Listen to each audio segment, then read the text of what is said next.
Hello, hope you're having a wonderful day. It's Mac with 9B4M Garden Style. And on this channel, we love to bring great gardens from all around the world. But we also like to do a little bit of garden to put some of the great techniques that we see into use. And today, we're planting roses. We went to David Austin Roses. Go check that out. That video is awesome. But we bought a couple of roses, and today we're going to go through the process and the steps of planting them. So here we have some beautiful potted roses, just to show you the flexibility of roses. They can go into the ground. There's so many different types, but these are all in about large pots. Vanessa Bell, it's a beautiful English shrub rose here.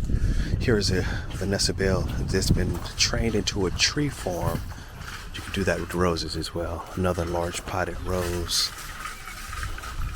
Oh, and look at this, because this is the multiple petals, and that kind of gives you that English rose look, and that's what's so beautiful. That was new in 2015. But we're at David Austin, guys, and these are some of the best roses in the world, developed by one of the most prolific and best rose breeders in the world. First thing we need to do is buy some pots, container pots to fit our roses. These are going to get pretty big, so we need some large pots. One rose per pot is what we're going to do.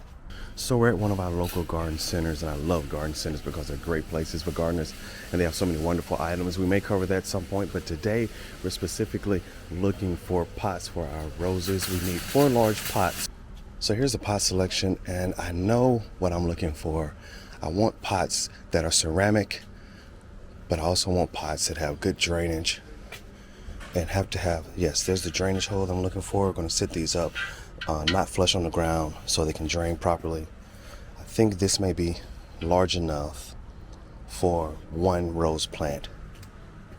I definitely would not want to try to put 2 inside of a pot this small. This is just large enough for one. You know, pot selection is so personal. I love ceramic, I love terracotta. I don't too much care for many glazed because I'm concerned that the glazed pots won't, breathe properly. But this may be what I end up going with. These four of these terracotta pots. Now that I've taken a closer look, I saw the broader selection. These glazed pots, a lot of people love them. I'm always concerned about them being, weather resistant for cold weather. They may crack, but they can't breathe as properly. But I love terracotta, and this may be what I go with. I think this is it right here. 4 of these very large terracotta pots. They're kind of plain, but they don't have to be fancy, guys. They just have to work.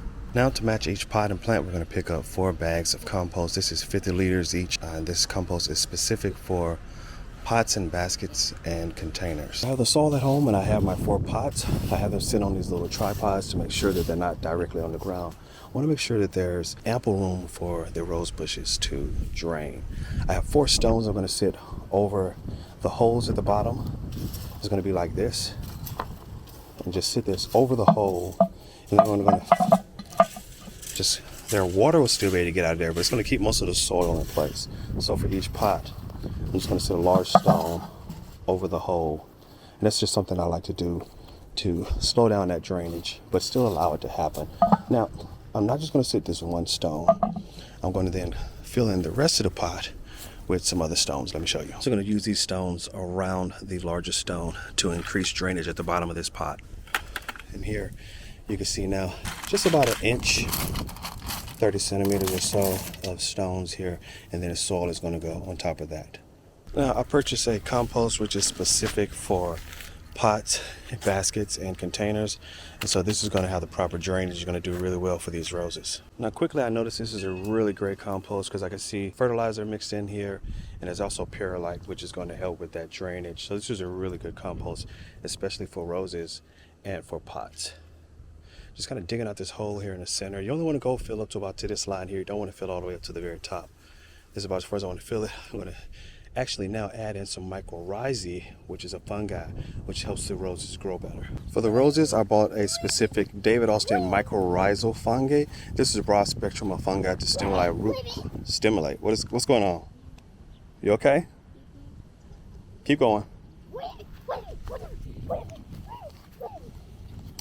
This fungi will stimulate root growth for a healthier, more plentiful rose. Now, this is what I'm going to use with the roses because it's David Austin specific, but this is what I normally use. Been using this for quite a while. This is what I used on my tomatoes. And this is a Mykonos mycorrhizal fungi.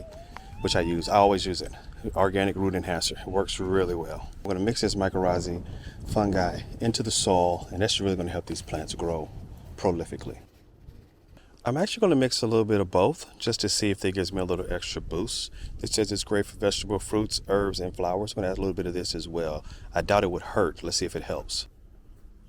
Next, I'm just going to dig this into the soil, mix that in really well. When I water the roses here in the pot, it's going to activate that fungus. It's going to start to grow. It's going to attach to those little root hairs. And it's going to transport nutrients more effectively. That's what that mycorrhizae fungus does. Transport nutrients to the root hairs of the plants. And so the first rose we're going to plant here is Olivia Rose Austin. Let's tip this out of the pot. I'm just going to tease some of these roots out just a little bit again, just to make sure that I have, space and kind of get those roots growing in a different direction. Don't ball up at the bottom of the pot. That should be good. Just going to dig this out a little bit more, make a little more room for it. The inoculam's been mixed in. Just going to dig it out a little bit. Using this bucket to hold that extra soil until I need the compost. So I should say compost. I do go back and forth between soil and compost, although this is compost and not soil. Water that in and then see what it looks like, how it settles. I may add a little bit of more compost after I water it. But that looks really good in the pot there. And that is a Desdemona, and it smells so fragrant. It's like working in a perfume factory.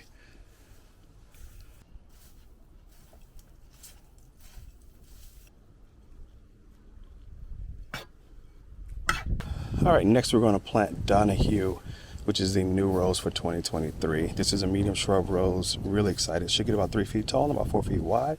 And the last rose to plant is the beautiful Lady of Charlotte. Now I'm going to start watering. Now I like to, on this first watering, newly planted in a pot, I like to add water until I get water coming out of the bottom of the pot. These roses were a little dry. They sit out in the sun. And I want to add water till I get a little bit of water coming out the bottom of the pot. And then I know it is fully saturated.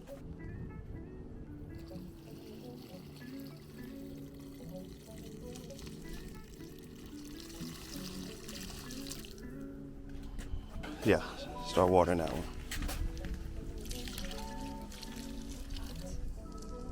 Keep going, the whole thing. What? Yeah. It's a mud puddle. It is a mud puddle. But if no water's coming out the bottom yet, then it's still a little too dry. Huh?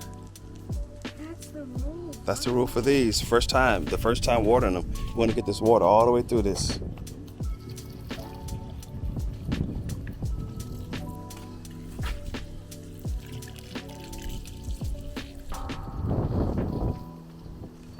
Okay, so I have a little bit of water coming out of this pot now, and that's pretty good. So I know now it has enough water. I'm gonna add a little more compost to fill in those holes, and it should be pretty good. Good. So now this one also has a little water coming through, so I know that that's all the way through as well. I'm gonna fill in these holes with a little more compost.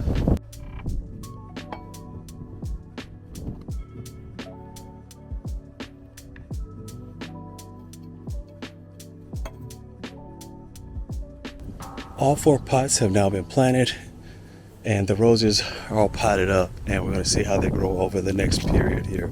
We should get blooms for another month and a half, at least until the first good frost, and then these will be back in the spring.